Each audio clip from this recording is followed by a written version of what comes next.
Three, two, one. Jase, Ryan, good morning. Awesome to see you on screen again. How are you, Pete? Good to see you. That's where I want to start, actually. It's morning time. And one of the questions I've got for you with your coaching, you've been doing it a while, you've had some really good success. What is it you've got to get done in a day that means you can be the best Jase and deliver good messaging, good coaching? Like, what are the things you do to make that happen? I'm really consistent with my exercise. I like to get some exercise done, especially in the morning. Whether or not you're home or away, you win that morning, you win the day usually. So I like to be able to get that done really early, get my coffee in, and then sort of plan what I've got. I've sort of done my planning the night before of what I've got to tick off. I love my calendar. My calendar is a big part of the routine and making sure I know what I've got and I'm maximizing my time is a big one as well. But yeah, that's probably the big standout around getting a day planned, and then just getting some exercise, whether or not it's going for a walk, doing a bit of stuff in the gym or a bike, something. And when you don't get it done, how does that feel? Yeah, you get a bit agitated, eh? You Yeah. can. I just like to be able to do something. Look, sometimes you can't always do it in the morning, but I just feel it just clears a lot of potential clutter out of your head when you just get that sweat on and get a bit of movement and you feel good afterwards. And then also, um, you get a few ideas when you're exercising, like you can actually have a couple of light bulb moments and go, oh, that's a beauty. And actually just started getting into the old cold baths and the showers as well. Like, wow, there's something in that really squares you up. Yeah, I've seen a bit of that. Joe Rogan obviously puts a lot of stuff up about it, and there's a few other people having a crack.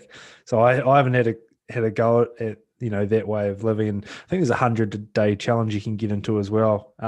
So are you getting through that, the cold bath stuff and the cold showers? Yeah, I'll finish on cold 3 minutes every morning. I've got there, and Wow. it's good, man. It's so good. A little bit tougher in the winter, but yeah, What does what it's what good. does it do? Like, what's the value? Well, mate, I'm sure you've jumped in the lake when you're a little bit dusty, Lake Wanaka and the time peak. So, It's true. so it just resets everything. I reckon it just there's something about the cold, and it just I find it really rewarding and almost a little bit addictive now. I just find it's just part of my routine. Outstanding. And you mentioned about your calendar. I'd imagine you've got a pretty intense calendar with and the new role that you've got. Like, congratulations on that on air as well. How epic! What an amazing couple of months that you've had with your coaching. What that calendar stuff, you really love owning it and getting in the detail. How does that look for you? Yeah, so I guess when you're away, it's all panned out for you right from when you get to the airport to when you come home. So the next 5 weeks is pretty full on. The calendar's chocker. But when I'm not in campaign, I'll just try and plan in my calendar sort of almost what suits me, because otherwise you can get pushed and pulled. So um, if I try and get my stuff out of the way in the morning, it sort of frees up my afternoon to sort of cruise a little bit once I've done my exercise. But I just find if I get stuff done in the morning, get up early, get all my planning of training, and if I have a look at other teams, I'll set aside a time where I want to do that, a time when I want to look at ourselves and look at myself and reflect on my sessions. That's a big part as well. But I just find the calendar just makes you accountable.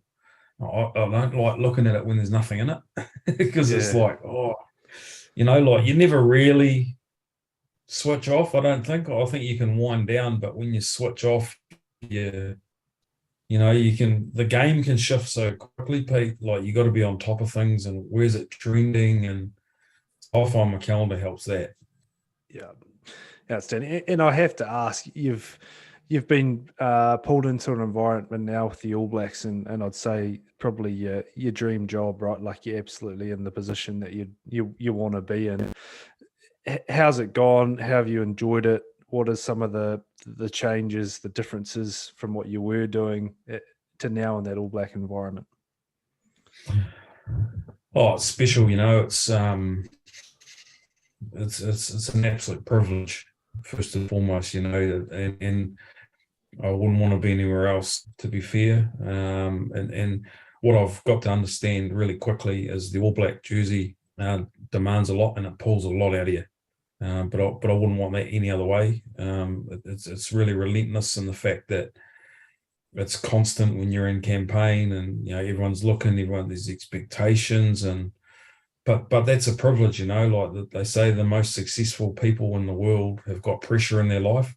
The more pressure they've got, the more successful they are. So that's how I treat that. The All Blacks we're constantly on the move. So that's a lot different. You're not like you're going into work at rugby park and got your home base, you're in hotels, you're having meetings in rooms, you're having one-on-one catch-ups in the lobby, and you got your computer on. It's, I've got this clip, you need to catch guys, and they're getting pushed and pulled with commercial commitments, which is part of the way it rolls, the All Blacks. And you're on the bus. Did they set you up for that, Jason? I'm interested on that because it's clearly been a moving part for the All Blacks environment for a long time. So obviously I'd expect that management and support staff are really good at facilitating their coaches to make sure they can execute on what they need to. Like, is there things that they put in place to make, travel and meetings and not having rugby park, as you mentioned, is there things put in place to make that seamless? Yeah, there is. Like, we basically, whenever we arrive at the hotel, it's set up.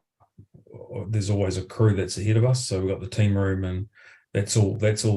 There's it's the same with the training gear. There's two containers of kit.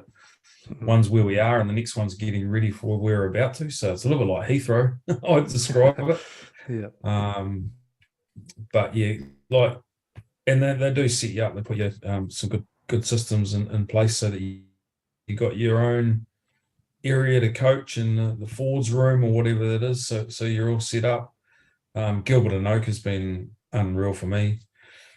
He's seen it all. He's been part of the greatest era ever. So he's helped me with that transition and getting into that as quick as you can. There's no real manual though. You got to find your way and back your instincts. It's no different to the boys on the grass. You can have the plan, but it can change pretty quick. Anything from Gilbert that helped you out straight away? Just around probably reconfirming to me just to be myself and not be anyone else. That was quite reassuring. Came in, it was I've been in Fiji for so long, and with that Pacific Nations Cup, and then next minute you get the call and it's all go. You're in Wellington for a camp, and then 2 days later you're flying to South Africa, and what was a interesting time, to be fair. But got through that and made a couple of shifts, and coming up 3 months into it. Can I ask one more question on that? Just with that pressure that was on, that in itself is probably not good at the time to go through, but what have you learned from that around pressure and the amount of scrutiny and the thing that was happening to the team? Geez, you guys were under the pump. Yeah, a couple of things. Less is more. And I think we removed a lot of stuff. I know when I first came in, I was just like, no, we don't need that.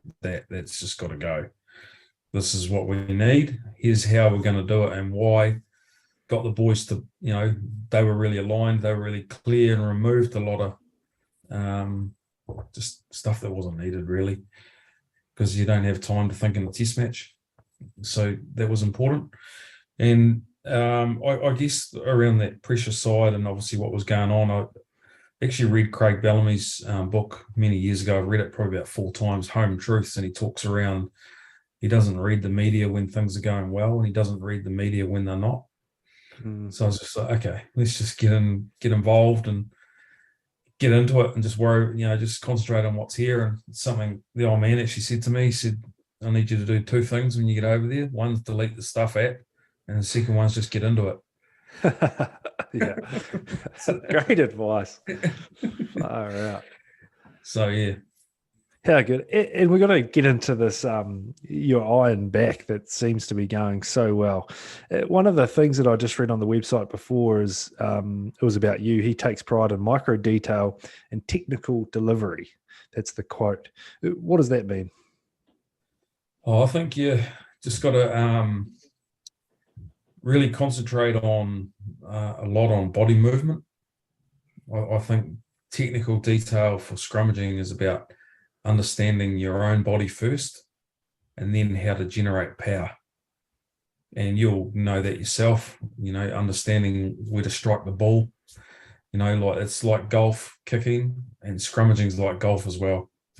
Your technique is important. When you understand the feel side of it, it's no different to a lot of other specific skill sets. So I guess that's the detail within it, and that's what is exciting. Owen and I guess, around the Ironback side of it is we're delivering a product that a coach and B, a player that are both current really believe in, and there's no one in the world doing that.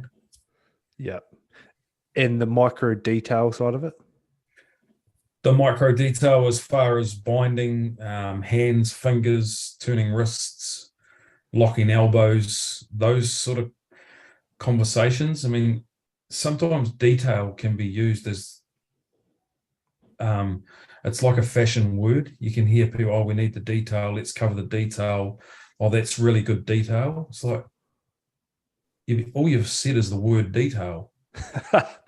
Give me an explanation of what it is. Well, it's binding fast. It's feeling your wrist, turning your elbow, locking your arm. So you don't even mention the word detail there. You're just talking around the skill set. Yeah. You quite often, I've seen it before, and it's like, that's good detail. Well, mate, you just talked to, all I've heard is the word detail mentioned 7 times. Yeah. Yeah, it's so funny. You mentioned about feel before. I've recently my brother's right into his golf, so I started playing him, and he was better than me. So I'm like, no, this isn't happening. So I need to improve, and so started playing, got a lesson, and I quickly realized that I couldn't feel anything. Like I don't know when you're telling me about my backswing and shallowing out, I can't feel that. And I compared it to my goal kicking, where I can feel everything. I know my adjustments, and I can feel the strike and blocking balls and pulling balls.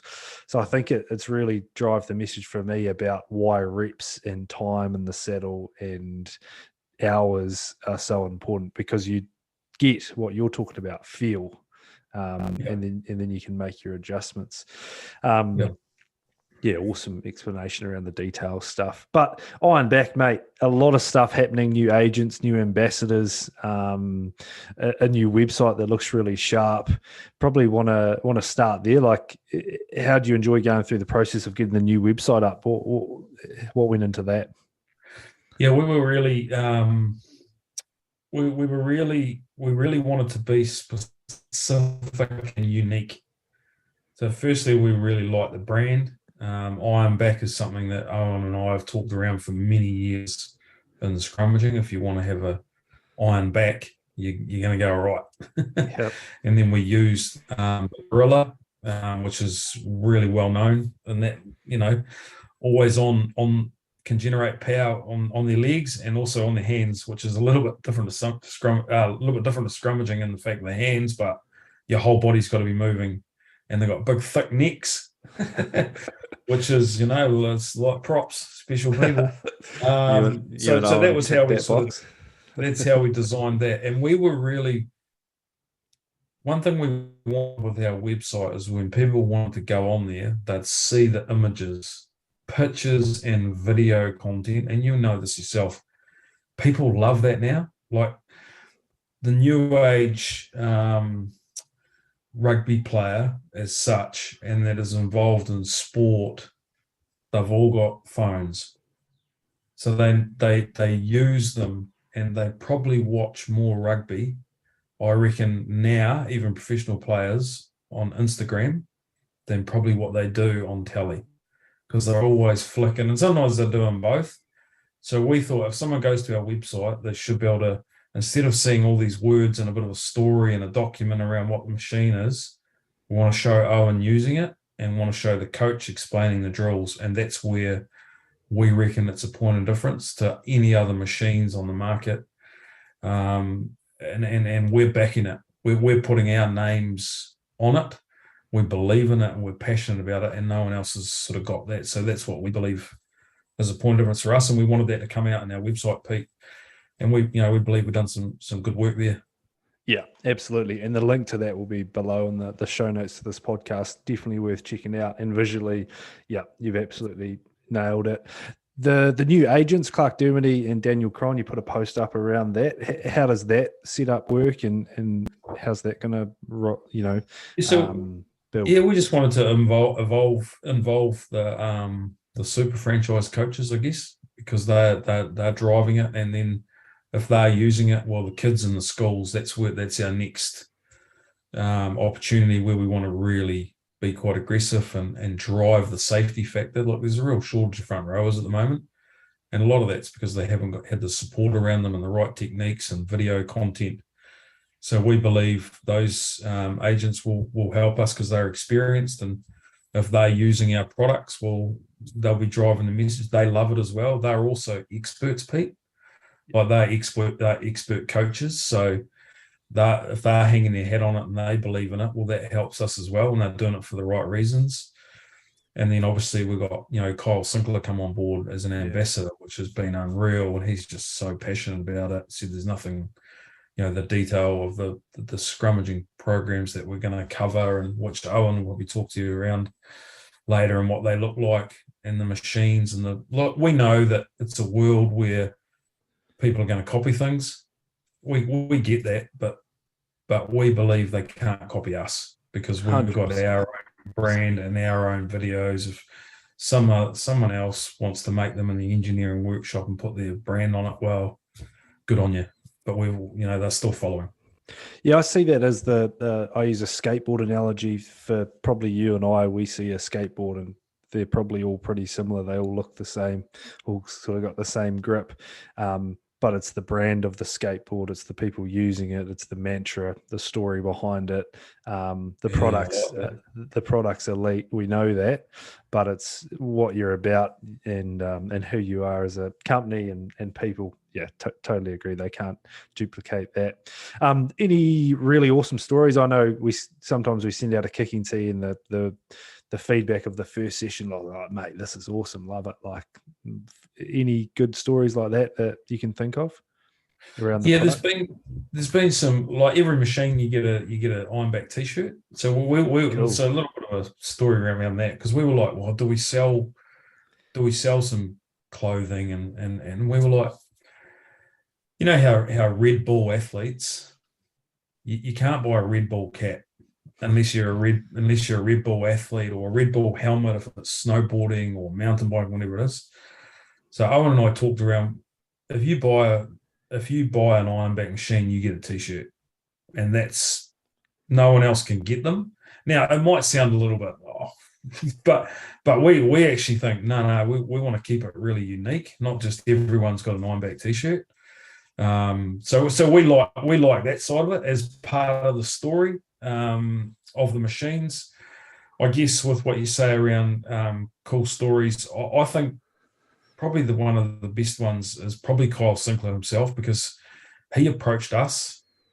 He said, look, I love you. I followed him on Instagram and that sort of thing. But when he sent me a message around, mate, I really love your product, coming back from injury, he was really in doubt with his back. He'd lost a little bit of confidence. He's like, mate, I need this with the machine and the binding handles, how you've done that. I really would like to get one over here. And never even said anything about being an ambassador or anything like that. He just said, look, I want to use your machine. How much to get one here? And then obviously the convo started. And I said, mate, I'll send you one. You have a try of it. Still hadn't talked around it, around him being an ambassador. Probably had in the back of my mind. And then we had some real big convos. We had a Zoom with him and Owen, and he goes, mate, I'd love to. And obviously needed to tick it off with his England side and that sort of thing. And this was all sort of happened before I was involved with the All Blacks. So I was like, oh, this could be a little bit niggly, but I've sort of stepped away as such from the basic running of the company now anyway. And he's just using the product and loving it. It's no different to some player wanting to use some brand of headgear, is it? What is he using? Because I know there's the rig, the sharpener, and now the wheel. What has he been using to get that strength back? Yeah. Yeah, he's using the sharpener. He's feeling that that's been a really good progression. This club are going to be at Bristol. They're looking at getting a rig over there now in their gym, but he really found that the sharpener, just because of the binding handles, he could braces bind without hitting at full impact and be really stable between the crouch and the bind process. Gave him lots of confidence, and obviously the height that we've done that, which is a little bit unique. So he's found that really good. You've started putting out some content just around drills, using the machine, things to think of. What's the feedback been like from players and people using them? I think there's a real thirst for that sort of thing, Pete. I think, people want to sort of go back to the start around the video content and how people see a picture and they go, oh, that's how you do it. And that's not only helping the player, it's helping the coaches. Okay, that's what we should be looking at. It's not a whole lot it's not complicated, it's just absolute critical detail and safety around neck positioning, neck strength when you're in the machine, all those sort of things that we've only just really touched the surface with. We're getting some great feedback on, which has been positive. Some feedback. I watched one before. You were mentioning the biarticular line. I'd heard that word mentioned, angles mentioned, foot positioning, all sort of different degrees. I've heard people talk about with scrummaging, and you're standing there with a pole and visually showing me that line. Yeah. And I think that's exactly what you're talking about. Is now I'm like, oh, that's the picture, right? Okay, cool. Now I get it. So you're absolutely, so spot on with your content. So I think I'm actually sort of even just with that, like the biarticular line, I just call it the Scrum line now because 5 syllables can be a little bit niggly under pressure. So we just talk about our Scrum line and that's it. And it's good to get that feedback that you said when the guys can see the image and go, oh, okay, that's where it's got to go through. Yeah, 100%. The Fiji trip, obviously a bit happening over there in Academy. Tell us more about what you guys have done over there. Yeah, so we've set up a proper scrummaging program for the Fiji Rugby Union, which is based on getting young Fijians from the villages and on the islands to understand their bodies. So there's a proper program set up with them, which is they're just loving it, and we've got people driving it for us over there, and they've got unique, I guess, specific online programming that they can have because they've got the program set up, they've got the machines all over there, and then again they were struggling a little bit for front rowers. The old Fijians they all love an offload and ball carrying and all that. So it was like, well, maybe we need to put a bit more resource into this area. So we went around and I spent a good week over there, and it was pretty cool. Yeah, I'd imagine you had some amazing experiences. What you talk more a bit about the culture and their facilities are clearly lacking a little bit when it comes to front row coaching and resource. Yeah. Mate, a lot of them don't have boots. Like you're turning up and you're running a session and the ground is got no grass. There's stones and it's all uneven and they don't know any different, and they're getting there and they're sitting up in their shoes. Some of them don't even have shoes. And you try and do a scrum position and they might not have laces or they're old shoes and their feet just slip out of them, and it's like, oh man, it makes you feel so grateful when you're seeing things like that. And I found that so rewarding for my coaching. It's like, oh, this is good. It's actually making you coach more. And it was there's some great young kids that I met, and they just love it, and they're asking you questions, and yeah, we had a great time setting that up, and there's a few more things in the pipeline to make sure that we continue that work. There's no doubt about the athletes. So I'm sure that with a little bit of help and resource, that there's going to be some pretty serious front rowers coming out of there, out of that involvement that you've had. So well done. How did that finish up? And you're obviously with Fiji, and then the opportunity came up with the All Blacks. How did that all go down? Because I imagine it was pretty quick Yeah, change. yeah, it was. So I was over there. We'd finished the Pacific Nations Cup, and then I stayed on for another week doing this work with Ironback through the academy, and then I had the call, and I had to obviously mention it to Vern Cotter firstly, because I was on contract with Fiji through to the World Cup, and also Simon Rauli, who's the high performance manager, and they were just unbelievable. As you said, outstanding, no problem. Go for it. It's your national, it's your country, no problem with it. All the best. So it was pretty cool. It was great that they really supported that. It meant a lot to me. Yeah, I can imagine. I want to ask you about the wheel. It's a new product that you guys have put together. Yeah, Tell us that the story. iron wheel. A lot of people say, "Oh, it's just an ab wheel," but it's not. It's designed the same, I guess, but it's a little bit unique. So the handles are well past shoulder width apart, which means you can scrummage it against someone, and they're a real thick grip. Like almost a little bit thicker than a wheelbarrow handle. And the wheel is a solid tire that will roll in grass, concrete, or turf, whether or not the grass is soft or hard. So you don't have to worry about pumps, where sometimes those plastic ab wheels, you get a 120 kilo front rower on there, well, the wheel just sinks in the ground. So that's it's just another wee product that we've just sort of chipped away at and just got online that people can buy. And when players are using it, what benefits are they going to get from that for their scrummaging? Oh, the big one is your core and hip stability. So you get your young first 15 players whose cores are still developing, and growing and understanding core strength, and not dropping their hips to keep good shape and that good biarticular line. You can do it all on the wheel. They could do like a few months of that in their program or the gym program, and it's going to strengthen their core up. It's something that's forgotten. I always say that with scrummaging, often we talk around having big squats, big deadlifts and all that, but your core and your neck are two fundamental things, and you can actually use both those. You can train both those areas with the iron wheel by staying strong into that scrummaging position on your hands and feet, locking your core on, and then you can do head movements and neck strength while you're on the iron wheel, which is relevant to scrummaging. Plus, you can get another player against you, scrummaging against you.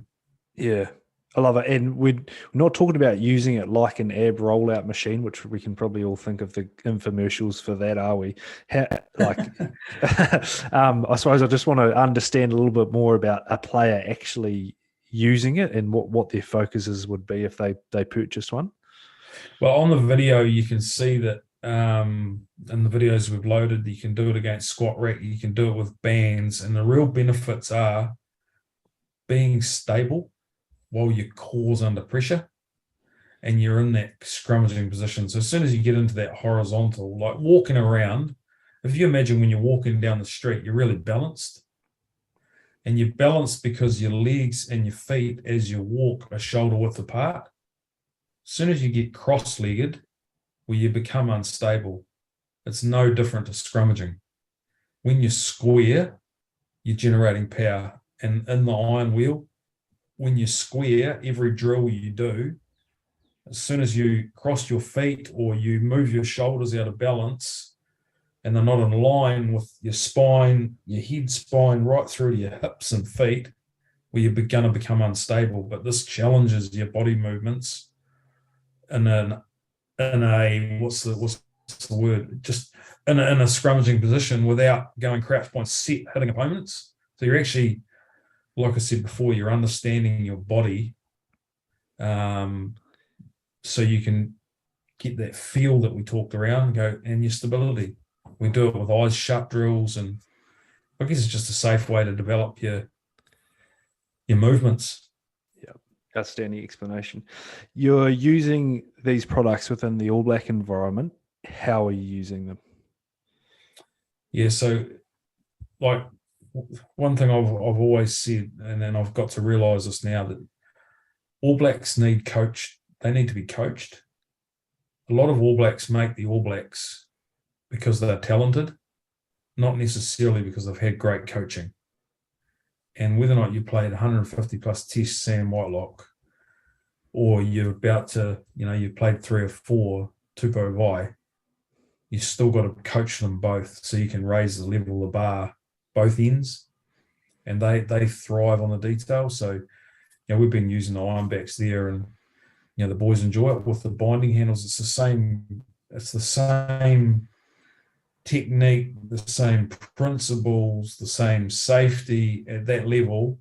The only thing I think that changes is the power and the strength and the volume of intensity. That's where it's different. And that's where the Ironbacks are great, in the fact that junior level or the ultimate professional, it covers them both. Do you obviously do a lot of video review of opposition players in the front row. When the guys are using them for that week, have you got them doing drills on the machine for a particular opposition player that's coming? Yep. Yeah, we always review ourselves and preview ourselves more than the opposition. I think that's a big one, because otherwise you can lose your own techniques. And I think that we do a lot of work there, and it depends what different teams we're coming up against, whether or not it's a South African pack v an Argentinian pack. They're both going to offer different techniques and different ways of doing things. So you got to do what's specific for that. No different to yourself. You're practicing a goal kick in front, or you're practicing a goal kick from the side with a bit of wind. Yeah. Covered stadium or open stadium. So it's the same. Yeah. I'm super excited to speak with Owen around some of the programming stuff, and keen to chat through that with him. I suppose, just to wrap up, your focus into this next campaign with the All Blacks, like, what are you putting your time into with your coaching to prepare for this next trip? Just 1 week at a time. I know it's a cliche, but I swear by it. We've got Japan first, so I put a lot of work into them. I had a little bit of a look at the other 3 teams in Wales, Scotland, and England. We know that each team will be different, and I think that to prepare really deeply as coaches, you've got to make sure that you're doing that for every opposition with the same respect, because this tour is different in the likes of a rugby championship. You get to play the same team twice, so you can have another crack at them. Whereas we've got one test that's like one shot for each, so and each team will have little different things. You've got to make sure you're setting the boys up and giving them the right information, as well as growing our own game. So I've been doing a lot of work on that, making sure that we're on the front foot and ready to go, and get excited about getting away, getting on tours, as well. This time the last couple of years has been a little bit niggly, the old crowds and all that, but we seem to be back to normal, so that'll bring a lot of excitement. 100%. It'll be a really enjoyable trip.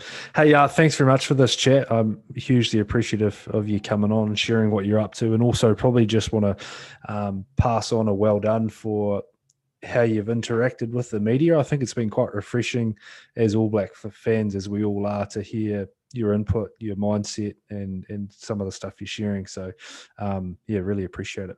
No worries, Pete. Great to talk to you anytime. Thanks, man. Talk soon.